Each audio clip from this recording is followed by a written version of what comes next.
تو اب اللہ کہہ رہا ہے میں تمہیں ایک اس سے اعلیٰ چیز بتاؤں، انبئکم بخیر من ذالکم، کیا ہے؟ للذین اتقوا عند ربهم جنات تجری من تحتها الانہار خالدین فیہا وازواج مطہرہ ورضوان من اللہ واللہ بصیر بالعباد، کہ اگر مجھ سے دوستی لگا لو نا، تقویٰ کیا ہے؟ اللہ سے دوستی لگانا.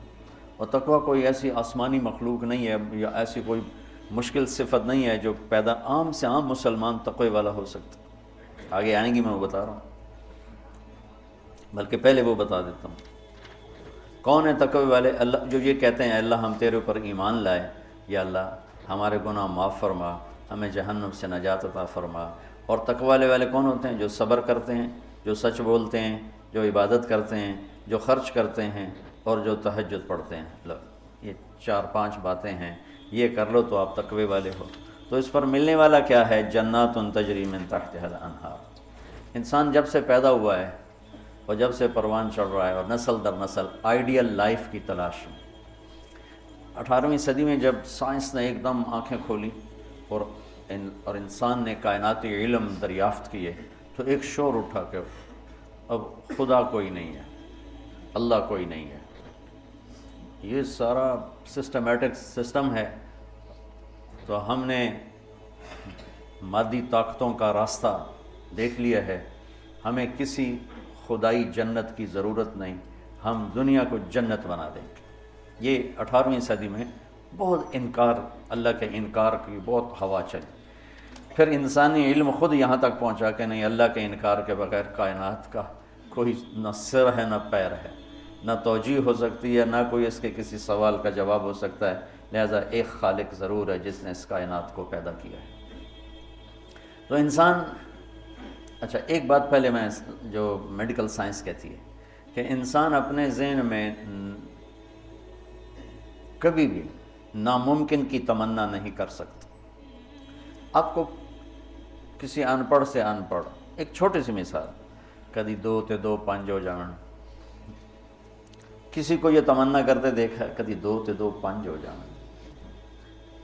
ایک چھوٹی سی مثال عام فہم دی ہے، اس کو پھیلا دو. انسان کا کمپیوٹر ناممکن کو نہ سوچتا ہے نہ تمنا کرتا ہے، اندر وہ چیز جاتی نہیں. ناممکن کی تمنا نہیں پیدا ہوتی. پھر یہ زندگی کیوں چاہتا ہے؟ یہ کیوں چاہتا ہے موت نہ آئے، موت نہ آئے، موت نہ آئے؟ یہ کیوں چاہتا ہے جبکہ ناممکن کی تمنا اندر نہیں پیدا ہوتی؟ یہ مستقل صحت کیوں مانگتا ہے، لمبی عمر کیوں مانگتا ہے، ہر وقت کی جوانی کیوں مانگتا ہے، ہر وقت کی خوشی کیوں مانگتا ہے، جبکہ یہ ساری چیزیں ناممکن ہیں. اس جہان میں ہر وقت کوئی خوش نہیں رہ سکتا، ہر وقت کوئی صحت مند نہیں رہ سکتا، مستقل کوئی زندہ نہیں رہ سکتا. پھر یہ ساری خواہشیں جو ابھرتی ہیں یہ بھی بتلاتی ہیں کہ کوئی جہان ایسا چھپا ہوا ہے جہاں زندگی ہے، موت نہیں، آئیڈیل لائف ہے اور کوئی دکھڑا نہیں. یہ خود، یعنی میں آپ کو سائنس کے لحاظ سے بات بتا رہا ہوں، اس کی ہمیں ضرورت کوئی نہیں، لیکن ابراہیم علیہ السلام نے کہا تھا وَلَٰكِن لِيَطْمَئِنَّ قَلْبِي، کہ دل کے اطمینان کے لیے یہ بھی ایک دلیل ہے عقلی اور سائنسی کہ انسان ناممکن نہیں سوچتا.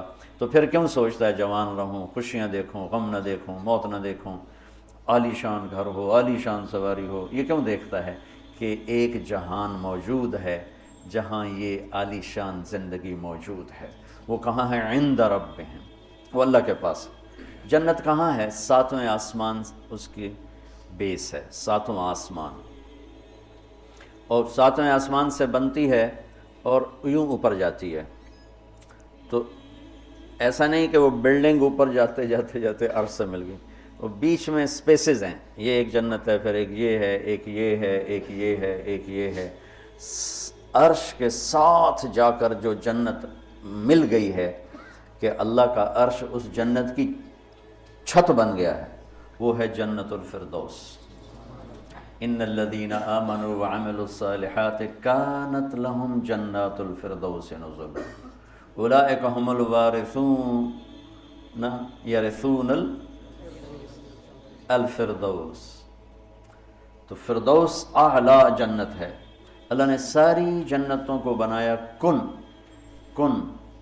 کون مطلب اللہ کو کون، اللہ کوئی بیٹھا کون نہیں آکھی جاندہ، یہ صرف ہمیں سمجھانے کے لیے ہے، اللہ کو تو کون کہنے کی بھی ضرورت نہیں ہے، لیکن میرے نبی کا فرمان ہے باقی ساری جنت بنی میرے رب کے امر کے ساتھ، اور جنت الفردوس کو اللہ نے بنایا اپنے ہاتھوں کے ساتھ۔ تو یہ دنیا اللہ نے جس دن بنائی ہے، جس دن، اس سے لے کر آج تک اس کو ایک دفعہ بھی محبت سے نہیں دیکھا، اور جنت الفردوس کو جس دن بنایا ہے اس دن سے لے کر آج تک روزانہ دن میں 5 دفعہ رحمت کی نظر ڈالتا ہے۔ اور جنت الفردوس کو ہاتھوں سے بنایا ہے تو وہ کیا چیز بنی ہوگی؟ ہاتھوں سے بنایا ہے وہ کیا چیز بنی ہوگی؟ جس دن بنایا تھا اس دن سے لے کر آج، اور آج سے جس دن اس میں جانا ہے، آنے والا زمانہ بھی موجود ہے، گزرا ہوا زمانہ کوئی 25 ارب سال ہے، 30 ارب سال ہے اس کائنات کو بنے ہوئے، تو اگر اسی عدد کو لے لیں تو میرے نبی کا فرمان ہے کہ اللہ جنت الفردوس کو روزانہ دن میں 5 دفعہ اس کا میک اپ کرتا ہے۔ پہلے سے 5 دفعہ جس چیز کا میک اپ ہو وہ کیا چیز بنے گی؟ اچھا یہ تو دنیا ہے نا، چھوٹی چیز ہے، اس کا تو زیادہ میک اپ ہو نہیں، اس مسجد کا ہم میک اپ شروع کریں تو یہ چھوٹا سا حال ہے، سال 2 سال 3 سال میں ہم دنیا کے تارے توڑ کے لے آئیں تو بھی چند سال کے بعد کوئی جگہ ہی نہیں ہوگی بھی اب کہاں کیا چیز رکھیں۔ میں اس پہ حیران ہوتا ہوں، ایک لڑکی دلہن بن رہی ہے نا تو وہ پارلر پہ اسے 1 گھنٹہ 2 3 4 5 6 7 8 لگا لو، اس کے بعد وہ کیا کریں گے؟ منہ ایڈا سارا، تو اب اس کے اوپر پورا ڈبہ تو نہیں ڈال دیں گے پاؤڈر کا، یا ساری سرخی اس کے منہ پہ مل دیں گے تو وہ تو بھوتنی بن جائے گی بجائے دلہن میں۔ تو ایک لڑکی ہے، ایک لڑکا ہے، ایک گھر ہے، اس کی ڈیزائننگ ہے، اس کا میک اپ ہے، کسی کو چند گھنٹے لگیں گے، کسی کو چند سال لگیں گے اور پھر ختم، کہ بس اس سے زیادہ نہیں ہو سکتا ہے۔ لیکن میں جب بھی سوچتا ہوں میں گم ہو جاتا ہوں، حیرت میں گم ہو جاتا ہوں کہ اللہ نے جنت الفردوس کی ہر چیز، تم نوجوان بیٹھو، حور ہی کہہ دیتا ہوں، جنت کی حور کو اللہ نے پیدا کیا امر کن، باقی جنتیں، اور جنت الفردوس کی حور کو پیدا کیا اپنے ہاتھوں سے پیدا کیا۔ تو کن اور حادثے کا کتنا فرق ہے۔ پھر جس دن پیدا کیا تھا اس دن سے لے کر آج کتنے سال ہو چکے ہیں؟ 30 ارب سال سے روزانہ پہلے سے 5 گنا زیادہ اللہ اسے خوبصورت کر دیتا۔ تو کیا کرتا ہے؟ اور اس کے اندر میک اپ کو قبول کرنے کی کتنی کیپیسٹی ہے، کتنی طاقت ہے کہ وہ روزانہ پہلے سے 5 گنا زیادہ خوبصورت ہوئی جا رہی ہے۔ اس کی ایک چارپائی لے لو، ایک کرسی لے لو، ایک پتا لے لو، ایک تنکا لے لو، ایک مور لے لو، ایک کبوتر لے لو، ایک پانی کا دریا لے لو، شراب کا جام لے لو، سراہی لے لو، بستر لے لو، پردہ لے لو، پلنگ لے لو، گھوڑا لے لو، کوئی چیز جنت کی لے لو، ہرن لے لو، مور لے لو، کوئی چیز، ہر چیز کو اللہ پہلے سے 5 گنا زیادہ حسین، آج 5 دفعہ مکمل ہو گیا، کل آئے گا پھر 5 دفعہ پہلے سے زیادہ حسین۔ 30 ارب سال سے جس چیز کا میک اپ ہو رہا ہو اور آئندہ زمانوں میں بھی اس کا ہونا ہی ہے، اور میک اپ کرنے والا بھی اللہ ہو تو وہ کیا چیز بنے گی؟ کیا چیز ہو؟ اور دنیا کو جنت بنا بھی لو تو موت کا کیا کرو؟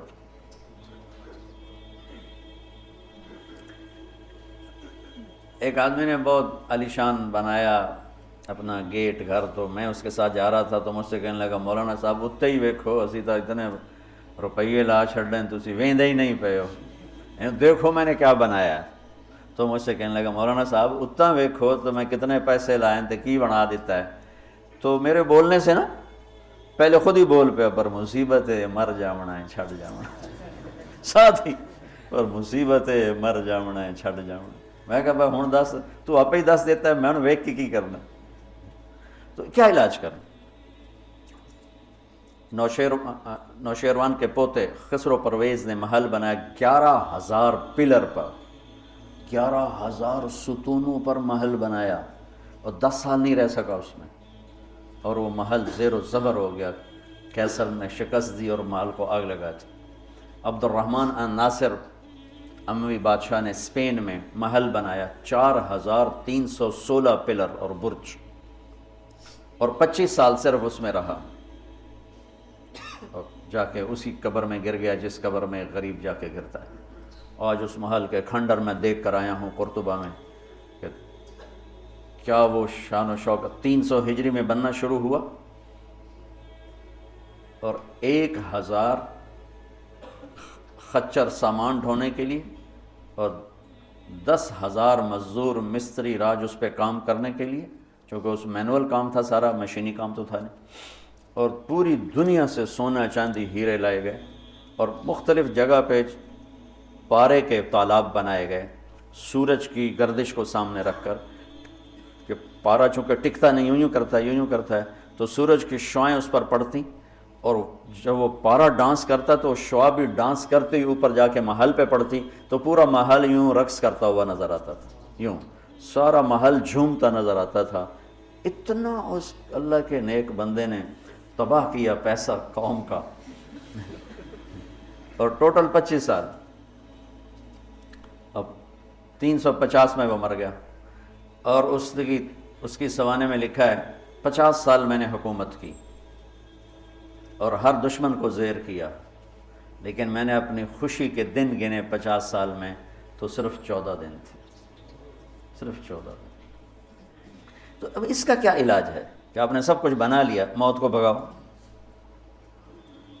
جب موت ہے تو اللہ کہتا ہے یہ آئیڈیل ہوم نہیں بن سکتا، لہٰذا یا مجھ سے دوستی کر لے، تقوی اختیار کر لے، پھر تو دیکھ میں تیرے لیے جنت بنا کے بیٹھا ہوں، 7ویں آسمان سے چلتی ہے، اور پھر یہ درجات ہیں، 100 درجات تو صرف جنت الفردوس کے ہیں، اور باقی پتہ نہیں کیا چیز۔ اچھا 7ویں آسمان پہ یہ اس کی 7واں آسمان اس کی بیس ہے، اور پھر 7ویں آسمان سے باہر نکل گئی، جیسے ہم وہ لوہا ڈال کے اور آگے شیڈ بنا دیتے ہیں، نیچے کوئی ٹیک نہیں ہوتی لیکن لوہے کے سریے ڈال کے شیڈ بنا دیتے ہیں، جنت کو اللہ تعالیٰ نے 7ویں آسمان سے یوں باہر نکالا ہے، کتنا باہر نکالا ہے وہ اللہ ہی بہتر جانتا ہے، پھر اس کو اوپر اٹھایا ہے اور اپنے عرش کو اس کی چھت بنایا ہے۔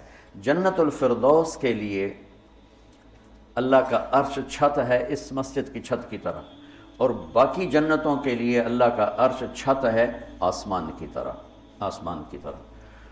تو اس میں ایک تنکا لکڑی یا گھاس، وہاں کا تنکا بھی سونے چاندی سے بنا ہوا ہے، یہاں کے درخت لکڑی کے، ایک کہنے لگا سونے چاندی سے پھل کیسے آئے گا؟ میں نے کہا لکڑ تو پھل کے میں آ جاتا، یہ کوئی ہے عقل میں آنے والی بات کہ لکڑی سے پھل نکل ہے؟ لیکن چونکہ ہم ہر وقت دیکھتے رہتے ہیں تو وہ ہمارا ذہن اسے قبول کر چکا ہے، ورنہ کوئی عقل کی بات ہے کہ لکڑی میں سے آم نکل آتا ہے، اور لکڑ میں سے انگور نکل آتا ہے، چھوٹی سی بیل میں سے اتنا بڑا تربوز نکل آتا ہے، یہ کیا چکر ہے؟ زمین پر پڑے اتنا ہو جاتا ہے۔ وہ کہتے ہیں کوئی فلسفی جا رہا تھا تو اس نے دیکھا اتنا بڑا تربوز زمین پہ پڑا ہوا اور آم لگے ہوئے درخت پر، تو کہنے لگا ایک ہی گل ہوئی، چھوٹے اتنے لا دیتے ہیں وڈے نو ہیٹھاں پاتا ہے۔ تو ابھی اسی سوچ میں تھا تو ایک کام ٹوٹ کے اس کی ٹنڈ پہ لگا، کہنے لگا سمجھ آ گئی یہ میرے اتنے ہندوانہ ڈاندا تو میرا کی حال ہے، میرے اوپر یہ تربوز گرتا تو میرا کیا حال ہوتا، مجھے سمجھ میں آ گیا۔ تو اللہ نے ادنا ترین چیز جو لگائی ہے جنت میں سونا اور چاندی ہے، زمرد اور یاقوت ہے، ہیرا اور جوہر ہے۔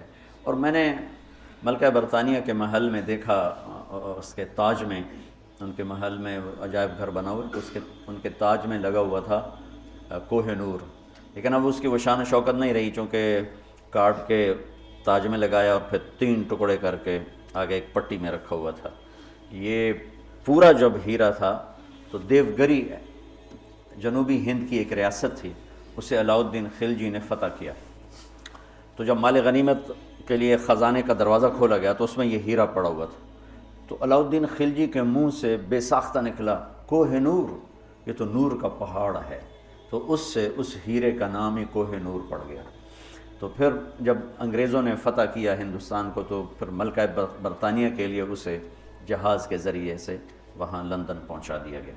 یہ دنیا کا سب سے بڑا ہیرا تھا، ہو سکتا ہے اب اس سے بڑے ہوں، لیکن جنت کے کسی بھی لباس میں، تاج میں، گلاس میں، سراہی میں، میز پر، کرسی پر، بستر پر، مسیری پر، پلنگ پر، دروازے پر، کھڑکی پر جو موتی ہیرے جڑے ہوئے ہوں گے، اس میں سب سے چھوٹا موتی یا ہیرا یا نیلم یا زمرد یا پکھراج، جو بھی تم نام لے لو جو آج دنیا میں قیمتی پتھر پائے جاتے ہیں، اس کو لا کر یہاں ٹیبل پر رکھ دو، وہ اتنا سارا ہو تو میرے رب کی قسم یہاں سے آسمان تک روشنی پھیل جائے گی اور خوشبو پھیل جائے گی، خوشبو پھیل جائے گی۔ تو اللہ تعالیٰ کہہ رہا ہے تم مجھ سے صلح تو کرو، مجھ سے یاری لگاؤ، تو میں نے آئیڈیل ہوم تمہارے لیے بنایا ہوا ہے۔ ایک نوجوان کہنے لگا اللہ حوروں کا لالچ کیوں دیتا ہے؟ میں نے کہا زنا سے روکنے کے لیے، کیونکہ لوگ شادی کر کے بھی زنا نہیں چھوڑتے ہیں، اور اللہ معاشرے کو پاک دامن دیکھنا چاہتا ہے۔ جس معاشرے میں زنا پھیل جاتا ہے وہ معاشرہ برباد ہو جاتا ہے۔ تو اللہ چاہتا ہے کہ ہر مرد عورت پاک دامن زندگی گزارے، اس لیے نے نکاح کا راستہ رکھا، اور پھر مرد کی شہوت کو روکنے کے لیے وعدہ کیا تو یہاں صبر کر، حلال کام کر، تو آجا میرے پاس، میں نے تیرے لیے تیری اس خواہش کا سامان تیار کر کے رکھا ہوا ہے کہ یہاں کا مادہ مٹی ہے، وہاں کا مادہ مشک و عنبر ہے، وہاں کی گھاس زعفران کی ہے، یہاں زعفران اتنا سا ملتا ہے اور لاکھوں روپے کا کلو ملتا ہے، اور وہاں پوری میدان میں جو گھاس ہے وہ زعفرانی ہے، اور گھر کی ایک اینٹ موتی کی ہے، ایک اینٹ زمرد کی ہے، ایک یاقوت کی ہے، ایک زمرد کی ہے، ایک سونے کی ہے، ایک چاندی کی ہے، بیچ میں مشک کا گارا ہے اور زعفران کی گھاس ہے، اور اللہ کا عرش اس کی چھت بنایا گیا ہے۔ اور وہ اندر بیٹھو تو باہر نظر آتا ہے، باہر بیٹھو تو اندر نظر آتا ہے۔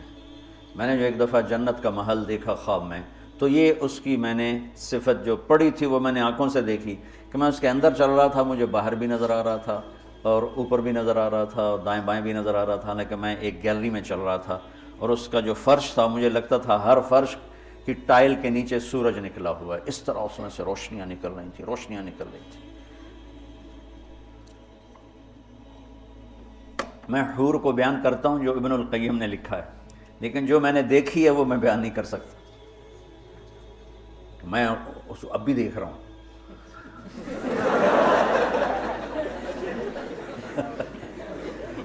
میرے رب کی قسم میں کیسے بتاؤں کہ وہ کیا حسن، کیسے بتاؤں؟ یقین مانو میں کتنا جنت کو بولتا ہوں، اور میں جنت کے حوروں کو بولتا ہوں جو لکھا ہوا ہے، لیکن جو اللہ نے مجھے دکھایا وہ میرے پاس نہ لفظ ہے، اس کی مسکراہٹ ہوئے ہوئے ہوئے ہوئے،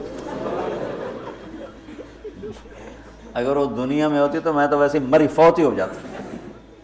اس لیے میرے نبی کا فرمان ہے کہ لولا ان اللہ قضا لأہل الجنت الا یموت لمات من حسنها وجمالها، اللہ نے جنت کی لڑکی کو ایسا حسن و جمال دیا ہے، اگر موت مرنا گئی ہوتی تو اس کو دیکھ کے آنکھیں برداشت نہ کرتی، کلیجے پھٹ جاتے، مر جاتے۔ تو یہاں کی عورتوں کے لیے بھی بشارت ہے کہ ایمان والی نیک صالح پاک دامن عورت جنت کی اس حور سے 70,000 گنا زیادہ خوبصورت ہوگی۔ 70,000 گنا کا مطلب ہوتا ہے لا محدود۔ ایک دفعہ حضرت ام سلمہ نے پوچھا یا رسول اللہ نساء الدنیا افضل ام نساء الجنہ، دنیا کی عورتیں افضل ہیں یا جنت کی عورتیں؟ آپ نے فرمایا بل نساء الدنیا، ام سلمہ دنیا کی عورت۔ تو انہوں نے کہا یا رسول اللہ وہ کیسے؟ یعنی ہم تو مٹی سے بنی ہیں اور گندگیوں میں بھری ہیں، اور وہ تو مشک عنبر زعفران کافور سے بنی ہیں، پاک پاکیزہ ہیں۔ تو آپ نے فرمایا ام سلمہ بصلاتہن وصیامہن وعبادتہن للہ عز وجل، ام سلمہ یہ ان دنیا کی عورت نماز پڑھتی ہے، روزہ رکھتی ہے، اللہ کی بندگی کرتی ہے، اس وجہ سے اللہ البس اللہ وجوہہن النور، اللہ ان کے چہروں پہ اپنا نور ڈالے گا، واجسادہن الحریر، اور ان کے جسم کو ریشمی لباس سے سجائے گا، وامشاطہن الذہب، اور ان کی کنگھیاں سونے کی بنائے گا، ومجامرہن الالو، یہ میں نہیں دکھاتا یہ جو عود ہے الو، یہ پڑھن ایسا میں بیچارہ ماٹھا عود ہے، وہ تو جنت کا عود ہوگا، مجامر۔ کوئی دینا کوئی چیز پکڑنے کے لیے، یہ ٹیشو پیپر دے دو۔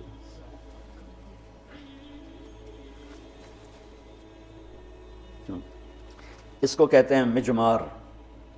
مجمار کا اردو میں لفظ دھونی دینے کی چیز ہے، اس میں مجامر جمع ہے مجمار، کہ اس طرح ان کے سامنے ہوں گے اور اس میں عود جل رہا ہوگا، اور اس کی خوشبو پھیل رہی ہو.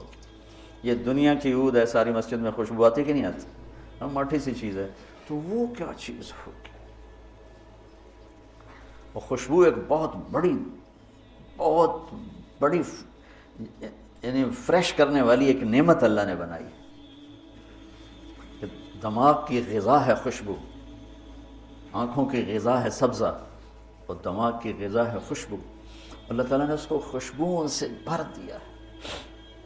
عرفہا لہم کا ایک ترجمہ ہے کہ جنت کو اللہ تعالیٰ ان کے لیے خوشبودار بنا رہا ہے. عرف، خوشبودار بنانا. ایک اور ترجمہ بھی ہے، لیکن ابھی اس کی مناسبت سے مجھے یاد آیا کہ عرفہا لہم، کہ آ جاؤ ایک دفعہ مجھ سے دوستی لگا کے، پھر ایسی جنت دوں گا جس میں خوشبو ہوگی، اور ایسی خوشبو ہوگی کہ یہ ادھر تو لگاتے ہیں اور تھوڑی دیر بعد ختم ہو جاتی ہے، وہ تمہیں ہمیشہ مہکائے رکھے گی اور تمہیں ہمیشہ تر و تازہ رکھے گی، خوش و خرم رکھے گی. تو اللہ تعالیٰ فرمایا تم میرے پاس آ جاؤ، تو تم جس آئیڈیل ہوم کو ڈھونڈتے ہو وہ میں نے تمہارے لیے تیار کیا ہوا ہے. تجری من تحتها الانہار، پانی، یہ انہار دریا کو کہتے ہیں کہ وہ دریا ہی دریا ہیں. اصل میں یہ دریا ایک کنایا ہے، یہ ہے اس کے لیے خوبصورتی کے لیے کہ پانی سے حسن آتا ہے. لوگ سردیوں میں، گرمیوں میں مری جاتے ہیں، ناران جاتے ہیں، لورالائی نہیں جاتے، فورٹ منرو نہیں جاتے، وہ بھی ٹھنڈا ہے لیکن وہ اتنا ویران ہے کہ اس پہ سبز نام کی شائی کوئی نہیں. اور کیوں نہیں ہے کہ پانی کوئی نہیں؟ پانی نہ ہونے کی وجہ سے کالے پہاڑ ہیں. مری ناران کاغان میں پہاڑ سرسبز ہیں کیونکہ وہاں پانی بہت زیادہ ہے.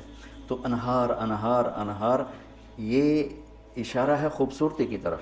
اور انہار دریا سے حدیث ایک یاد آ گئی، وصف الجنہ فی وصف الجنہ، یہ ایک مسقطی عالم کی لکھی ہوئی کتاب تھی، مجھے اچانک یاد آ گئی کہ وہ دریا میں ان کے بحری جہاز چلیں گے. ایک جہاز اتنا بڑا ہوگا کہ پوری دنیا اس کے مقابلے میں حقیر ہوگی. دنیا پوری 24,000 کلومیٹر کی دنیا اس جہاز کے سامنے حقیر ہوگی. تو جب وہ اس جہاز پہ چڑھیں گے سیر کرنے کے لیے، تو وہاں ان کے لیے الگ بیویاں ان جہازوں میں ہوں گی اور ان کو مچھلیاں گھیر لیں گی چاروں طرف سے. تو ان کو سلام کر کے کہیں گی اللہ کے دوست مجھے کھاؤ گے؟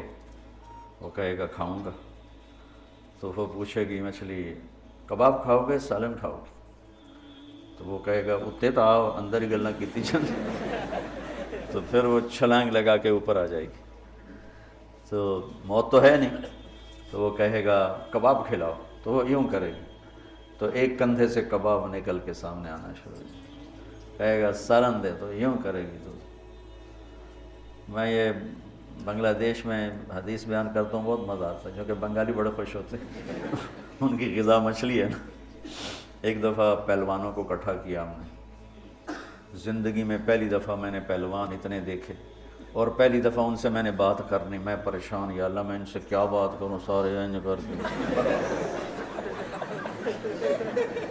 کے اڈی کنی، اڈے سر تے کن، کسی دا انج، کسی دا انج، کسی دا انج. تو انج کر کے پے ہوئے، یا اللہ میں انہاں بلائنوں کی گل کراں، انہاں دی کھوپڑیاں کتوں گل جاؤں. کبھی زندگی میں پہلوانوں سے بات نہیں کی. تو بڑا پریشان. ظہر کی نماز کے بعد بیان تھا، مونی روڈ وہ پہلوانوں کا کھڑا ہوتا تھا. خیر نماز ظہر کی ہو رہی تھی، تو نماز کے دوران اللہ نے نا میری رہبری فرمائی. مجھے ایک حدیث یاد آ گئی. تو بیان شروع ہوا تو وہ ان کے بیٹھنے کا انداز ایسا جیسے کہ اکھاڑے میں ہی بیٹھے ہوئے ہیں، وہ لتاں لمیاں کیتی ہوئی ہیں، تو منہ اتنا کیتا ہوا. میں تو انہوں نے سامنے چڑا جا بیٹھا ہوا سا. تو میں نے ان سے کہا دیکھو بھائی، یہاں سے میں نے بات شروع کی، دیکھو بھائی اصل زندگی ہے جنت اور دنیا ہے عرض. اور جنت میں جانے کا سب سے زیادہ مزہ پہلوانوں کو آئے گا. وہ سارے ذرا این ہو گئے، پہلے این ہو گئے. پہلوانوں کو بڑا مزہ آئے گا جنت میں جانے کا، اس لیے کہ جنت کا پہلا کھیل جو اللہ ہمیں دکھانے والا ہے نا، پہلی انٹرٹینمنٹ جو جنت کی ہوگی سب سے پہلی، وہ مچھلی اور بیل کی کشتی ہوگی. اب ہمیں تو کشتی آتی نہیں، تو ہمیں تو نہیں پتہ لگے گا بھئی مچھلی نے کیا داؤ لگایا، بیل نے کیا داؤ لگایا. تم سارے پہلوان ہو، تمہیں پتہ ہے داؤ کیا ہوتا ہے. جب بیل داؤ لگائے گا تو اسی اس لیے نعرے مارو گے، جب مچھلی داؤ لگائے گی پھر تم نعرے مارو گے، اور تمہیں وہ مچھلی اور بیل کی کشتی دیکھنے کا جو مزہ آئے گا وہ ہمیں تو آئے گا نہیں. یہاں سے بات چلی، وہ تھوڑے تھوڑے ان کی آنکھیں کھلی. تو اللہ تعالیٰ نے ایک عجب گھر بنایا ہے، اور ہمیں ذوق ہی نہیں، چونکہ جنت کے تذکرے ہی کوئی نہیں. اور زندگی گزر گئی ہے سفروں میں، جتنا عرب میں جذبہ ابھرتے دیکھا نا جنت کا، وہ اجمی تو ٹھنڈے برف کھا کے بیٹھے ہوں گے. ایک دفعہ میں تھوڑا فرق کرو، بس میں تھا یہاں، ایک عرب جماعت آئی ہوئی تھی، وہ میں گیا ان کو ملنے، وہ تعلیم کرا رہے تھے. اس میں ایک بدو، وہ یوں کر کے نا تعلیم میں سویا ہوا تھا، یوں کر کے. تو انہوں نے مجھے کہا آپ تھوڑی بات کر لیں. تو میں نے بات شروع کر دی. وہ سویا رہا. مجھے خیال آیا اس بابے نے اٹھاواں کہ میں. تو تھوڑی دیر کے بعد میں نے جنت شروع کی نا، تو وہ پہلے یوں ایسے سویا ہوا تھا بالکل. جب جنت شروع ہوئی تو اس نے مجھے یوں دیکھا، یوں ایک آنکھ سے دیکھا، ایک آنکھ. تو کافی دیر ایسے دیکھتا رہا، پھر یوں ہوا، پھر یوں ہوا، وہ پھر ایک دم جمپ لگایا. اور میں نے آئینہ کھولی نا کہ آئینہ کیا چیز ہے، تو پھر جمپ لگا کے ناچنا شروع ہو گیا.